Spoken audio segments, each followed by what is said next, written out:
Hello, my dear students. In the previous session, we saw the different types of nutrition in animals. What is digestion and the processes involved in digestion, right? In today's class, we will see what happens when we place the food in the mouth or buccal cavity. What is the role played by the mouth, esophagus, and stomach? So let's begin. The process of taking food into the body is called ingestion. So our mouth starts watering at the sight or smell of some food, isn't it? So or sometimes when we just think of some food, our mouth automatically starts watering. So do you know what this watery liquid is? It is saliva, right? Saliva is a digestive juice produced by the salivary glands, and the salivary glands are present in the mouth underneath the back of our tongue. The mouth is the place where the food enters the alimentary canal. The main function of the mouth is to chew the food before it is sent to the esophagus, right? The process of chewing the food is called mastication. So again I'll repeat, the process of chewing the food is called mastication. Now here the salivary glands secrete saliva into the mouth. The saliva contains some digestive juices that digest carbohydrates. It also moistens the food, making it easier to swallow. Thus, the process of digestion begins in the mouth because carbohydrates are digested right in the mouth. The mouth is also used for other functions like talking, singing, etc. Now, as I told you, the digestion of carbohydrates begins in the mouth. So, how exactly it happens? For that, we need to conduct one experiment. So, let us see what is the effect of saliva on carbohydrates. Now, this experiment is performed to test the action of saliva on carbohydrates. So, let's see the procedure. First, you have to take a test tube, add a little boiled rice to that test tube and half filled it with water. Mix it properly and add a few drops of iodine solution to the mixture. Now, if the solution turns blue, then the presence of starch in the rice is confirmed. So that is the first step. Means you have to take some boiled rice in a test tube and mix it with water and add few drops of iodine solution and just see the result. If the color changes to blue, then it is confirmed that the rice contains starch. Now again add a little rice to a test tube filled with half water, mix it properly and divide the mixture into two parts by transferring it to another test tube. Means from that same test tube you are going to separate, means half in one test tube, the other half in the next test tube. Now to one of the test tube add a few drops of saliva and leave it for 30 to 45 minutes. So you have to add little bit of your saliva into that test tube which contains the boiled rice and leave it for 30 to 45 minutes. Next, the next step is add iodine solution into both the test tubes now. One contains saliva and rice and the other contains only rice. So at the end, let us see the result. So it is observed that the solution with saliva does not turn blue, whereas the solution without saliva turns blue. So can you come to a conclusion here? What exactly happens when the food mixes with saliva? The starch present in the rice traps the iodine and hence changes the color to blue. Saliva has an enzyme called as amylase which dissolves starch to simpler sugars and hence the solution with saliva could not show the blue color due to the lack of starch. So by this we can come to a conclusion that digestion of starch takes place inside the mouth. Now let us see what is the role of teeth in the process of digestion. The teeth are used to bite and chew the food. They cut and grind food to break the food into smaller particles, isn't it? Since humans are omnivores, they have all the types of teeth in their mouth. There are 4 types of teeth in the human mouth. The first one is incisors. Now, incisors are the teeth found in the front of the mouth. They are chisel shaped and mainly used for biting and cutting food. Next comes the canines. Canines are pointed and used for piercing and tearing food into smaller pieces. Next to the canines, we have premolars. Premolars have flattened surface and are used for grinding food into small pieces. So, besides premolars, we have molars. They are quite big teeth. Molars are similar to premolars, but they are very big. They are also used to grind food. If you look at a model of human tooth, the teeth are coated with enamel, which is the hardest substance in the body. Beneath the enamel is the dentine, which is softer. The innermost portion of the tooth is called the pulp. The pulp contains blood vessels and nerves. We do not have the same number of teeth at every stage of our life, isn't it? A newborn baby usually has no teeth. Teeth start appearing when the child is just a few months old. Like when the child becomes 6 to 7 months old, you can see the child's teeth starts developing. A child will have 20 milk teeth, 10 in each jaw. In that, 4 incisors, 2 canines and 4 molars. Now from the age of 5, the roots of the milk teeth gradually loosen and teeth start falling off one by one. So they are replaced by the larger permanent teeth. The permanent set of teeth consists of 32 teeth, 16 in each jaw. The upper jaw contains 16 and the lower jaw contains 16.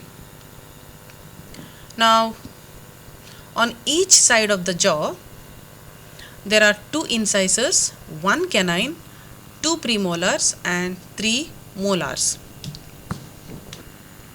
The teeth are very important parts of the body, or they help in the digestion. We should take good care of our teeth to prevent problems like tooth decay, cavities and destruction of the tooth enamel. Tooth decay is caused by bacteria present in the mouth. The bacteria act on small bits of food left in the mouth after a meal to form a soft sticky material called plaque, which sticks to the teeth and gums. The bacteria also change sugar into acids which destroy the enamel. Plaque and acids in the mouth result in the tooth decay and gum problems. Another important organ in the buccal cavity is the tongue. The tongue is a fleshy muscular organ attached at the back to the bottom of the mouth. It is unattached at the front side, which enables it to move freely. The surface of the tongue is not smooth. You can just clean your hand and you can just feel your tongue. Just put your finger, index finger in your mouth and just feel the tongue. It is quite rough due to the presence of thousands of tiny bumps called the taste buds. The taste buds help us to detect different tastes. There are 4 kinds of taste buds. They are salty, sweet, sour and bitter. In addition to identifying taste, the tongue also helps us in the following ways. It helps us to talk. It moves food around the mouth while we chew it. It mixes saliva with food while chewing and helps us swallow the chewed food. So these are the functions of the tongue which helps us in the process of digestion. So till now we saw what happens in the buccal cavity. The first part of digestion, that is ingestion, and once the food is inside the mouth, how teeth and the tongue as well as the salivary glands help in the process of digestion. Now from the mouth or the buccal cavity, the food moves to the next compartment. So let us see what is that. The tongue pushes the food in the mouth towards the pharynx from where it reaches the food pipe, and this is also known as the esophagus. Food pipe is also known as the esophagus. It is always advised not to talk or laugh while eating and never to eat in a hurry. Do you know what are the reasons behind it? The windpipe and the food pipe lie very close to each other. The pharynx is a common passage for the food and the air. There is a flap-like structure called epiglottis, which closes the opening of the windpipe while we are eating. So this prevents the entry of food into the windpipe. If we talk or eat in a hurry, the epiglottis may not close properly and the food enters the windpipe, which results in the choking or coughing, or maybe sometimes we get hiccups. Now due to the peristalsis or the movement of the esophagus, the food reaches the stomach. The food passes through the food pipe into the stomach in just 10 seconds. So we have to see what happens in the stomach or the digestion in stomach. Stomach is a J-shaped thick-walled pouch located on the left side of the abdomen. It is about 12 inches long and 6 inches wide at its widest point. So 12 inches and 6 inches means it's a quite big size of the stomach. An average adult stomach can hold about 2 liters of food. The thick muscular walls of the stomach contract to churn the food to mix it with digestive juice produced by the cells, and the acid kills bacteria and other germs that are present in the swallowed food. It also helps digestive enzymes to carry out their functions. Normally when we eat, sometimes small children, they don't wash their hands and they sometimes eat unhealthy food. Your stomach contains an acid called as hydrochloric acid that kills all the bacteria which enter through the food. The mucus coats the walls of the stomach and prevents it from being digested by the digestive juice. The stomach also secretes mucus so that when the stomach produces the acids along with the food, the acids can digest even the lining of the stomach. So that is the reason the stomach also produces a mucus which protects the inside of the stomach or inner lining of the stomach from the acid attack. Now in the stomach, the walls of the stomach also contract and relax, thus helping to mix the digestive juice with the food. The food is made into a semi-solid called chyme, which is then passed to the small intestine.